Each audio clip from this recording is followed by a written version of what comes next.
Bismillahirrahmanirrahim. Assalamualaikum warahmatullahi wabarakatuh. Ketemu lagi di channel Makrifat on the Road dan Sufi Akhir Zaman.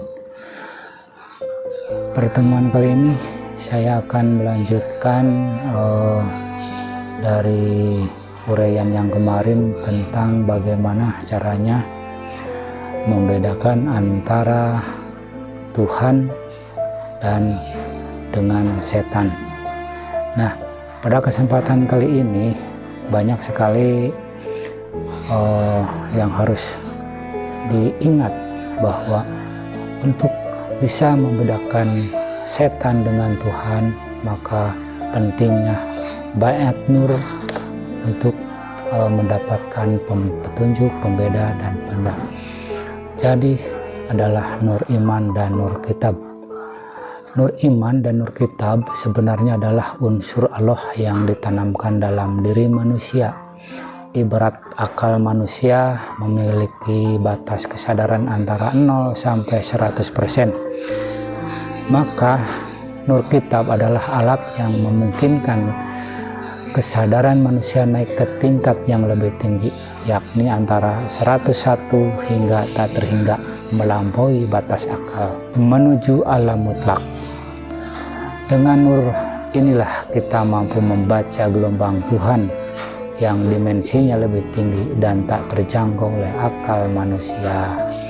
Tanpa nur, manusia tidak akan mampu membaca, memahami, apalagi membedakan gelombang yang lebih tinggi daripada gelombang manusia.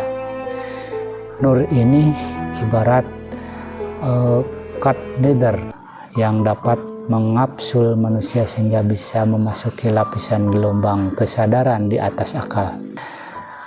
Jika nur ini dirawat dengan baik, ini akan berkembang menjadi segalanya tentang Tuhan atau all in.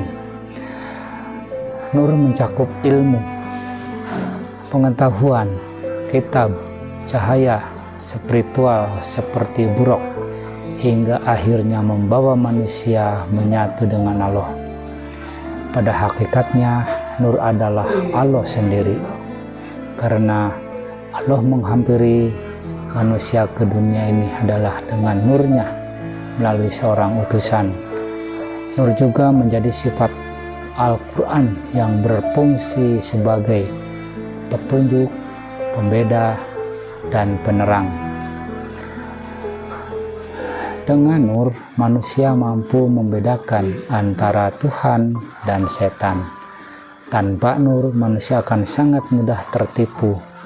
Yang dikira Tuhan bisa jadi sebenarnya adalah yang menyesatkan. Nur adalah bibit dari agama, inti dari segala hal tentang Tuhan.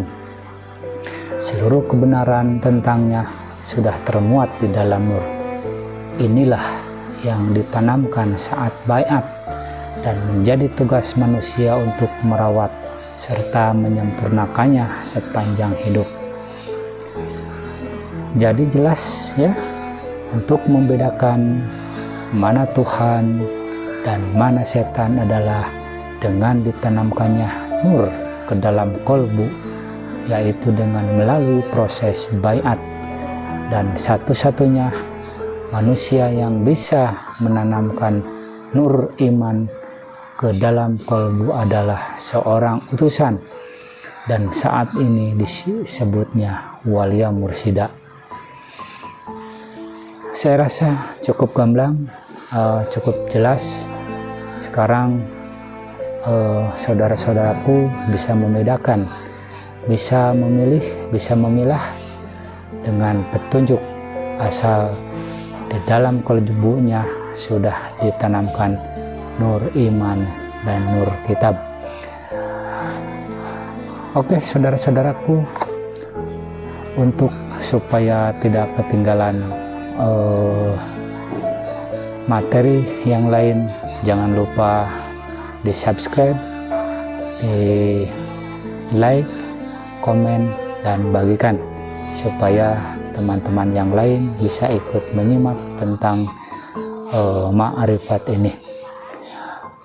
Dan saya rasa cukup Mohon maaf apabila ada kesalahan. Ini tentang praktek Thariqah Naqsabandiyah Holidiyah Nusantara. Salam pembaharuan, salam kebangkitan agama tauhid, salam Indonesia Raya, ilahi anta maksudi warido kamatubi. Assalamualaikum warahmatullahi wabarakatuh.